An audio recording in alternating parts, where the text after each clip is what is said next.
The Berezina River does not forgive. In late November 1812, its black water churns beneath a skin of broken ice, and on its banks, tens of thousands of men claw over one another to reach two collapsing wooden bridges. A horse screams and goes under. A cannon crew abandons their gun to save themselves, and the gun sinks into the mud where it will lie undisturbed for over a century.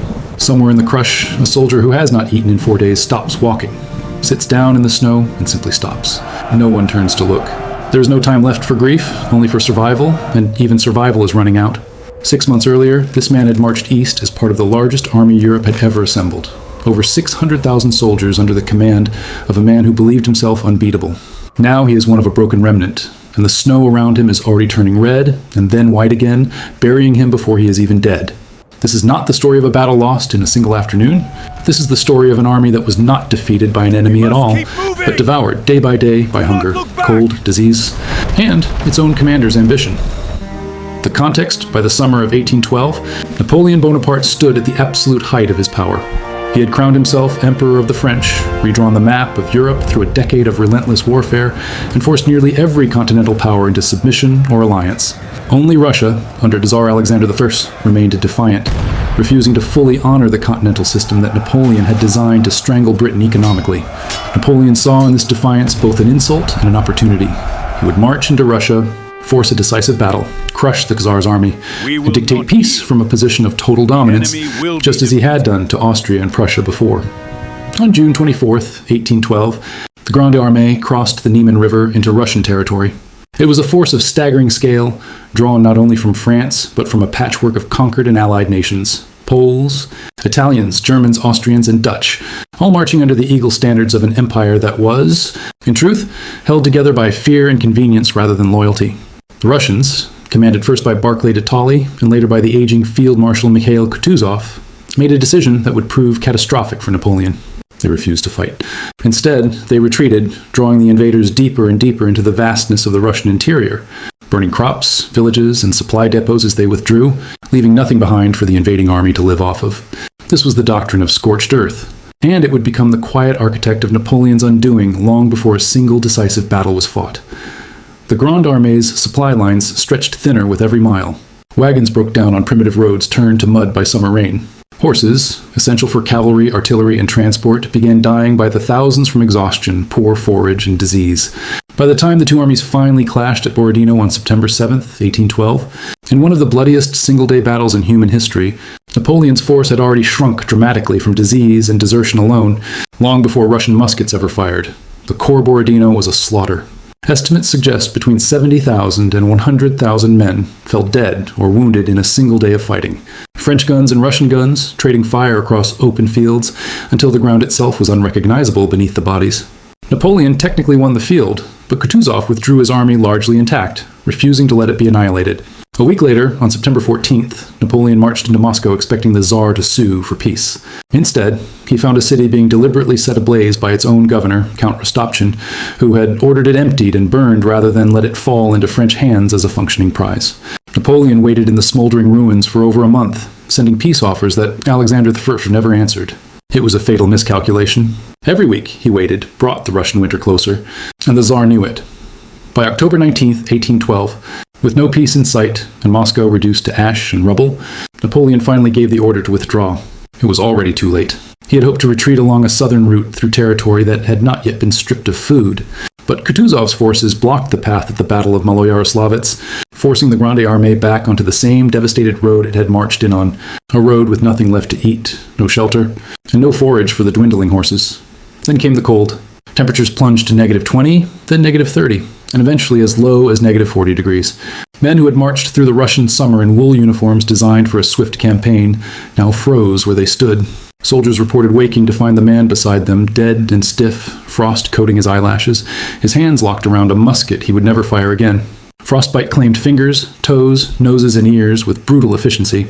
Soldiers who could no longer feel their feet continued walking anyway, because to stop moving was to die. Gangrene followed frostbite, and amputations were performed without anesthesia in freezing field tents, the screams of the wounded swallowed by howling wind. Starvation became as deadly as the cold. Horses, once the pride of Napoleon's cavalry, were slaughtered for meat, their carcasses stripped bare within minutes by starving men. When the horses ran out, soldiers resorted to eating leather, tree bark, And in the most desperate and horrifying accounts, there are documented instances of cannibalism among the dying stragglers left behind by the retreating column. Discipline collapsed. The organized ranks that had marched east in the summer dissolved into a shambling mass of desperate individuals, no longer soldiers of an empire, but simply men trying to survive one more day. Well, one more mile. Cossack cavalry harried the retreating column constantly, striking at stragglers, isolated units, and supply wagons, picking off the weak and the wounded with brutal efficiency. Partisan bands, Russian peasants armed with little more than axes and pitchforks, ambushed isolated French soldiers with a ferocity born of watching their villages burned. The road west became littered with abandoned cannons, wagons, and the dead, an unbroken trail of frozen corpses marking the army's path of retreat for hundreds of miles. The true catastrophe came at the Berezina River in late November. Napoleon's engineers, working in freezing water up to their chests, many dying of hypothermia in the process, constructed 2 makeshift pontoon bridges to allow the army to cross before Russian forces could trap them against the riverbank. What followed was chaos on a scale almost impossible to comprehend. Tens of thousands of soldiers, camp followers, and civilians pressed toward the narrow bridges simultaneously. Panic spread as Russian artillery began shelling the crossing point. People were trampled underfoot, crushed against the bridge railings, or forced into the freezing river itself, where the current and the ice took them under within moments. When one of the bridges collapsed under the weight of the crowd, the screaming that followed was said to be audible for miles. Historians estimate that as many as 20,000 to 30,000 people died at the Berazina crossing alone, a single condensed horror within a retreat that had already claimed hundreds of thousands of lives.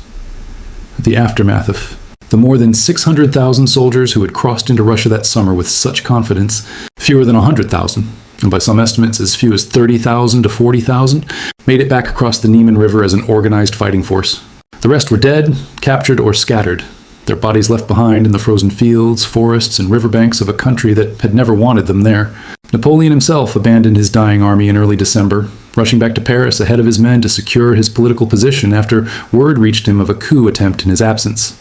He left his marshals to manage the final collapse of the retreat, a decision that many historians view as the clearest evidence of how completely he had come to see his soldiers as instruments rather than men. The scale of the disaster shattered.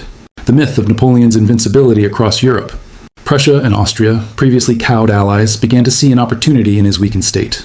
Within a year, a new coalition had formed against him and the campaigns that followed, culminating in his defeat at Leipzig in 1813 and his eventual exile to Elba, can be traced directly back to the frozen roads of the Russian retreat.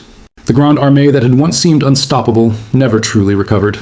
Napoleon would rebuild his forces, but never again would he command the same overwhelming, battle-hardened force that had crossed the Niemen in 1812. Historians still regard the Russian campaign as one of the most catastrophic military disasters in history, a case study in how ambition, poor logistics, and the refusal to accept the limits of an enemy's terrain can destroy even the mightiest army ever assembled. The conclusion: what happened on the roads out of Moscow was not simply a military defeat. It was the slow, grinding erasure of hundreds of thousands of human beings, one frozen night at a time, until an army that had once darkened the horizon for miles became a scattering of frost-bitten survivors stumbling toward a border many would not live to reach. It reveals something enduring about power and the men who chase it, that even the most brilliant commander, convinced of his own destiny, can march an empire into a grave of his own making, and that the ordinary soldier, the one without a name in the history books, is always the one left paying the final price for another man's ambition. The snow that buried the Grande Armée has long since melted, but the lesson it left behind has never stopped being relevant. No empire, however vast, is immune to hunger, to winter, or to the simple, brutal arithmetic of a war fought too far from home.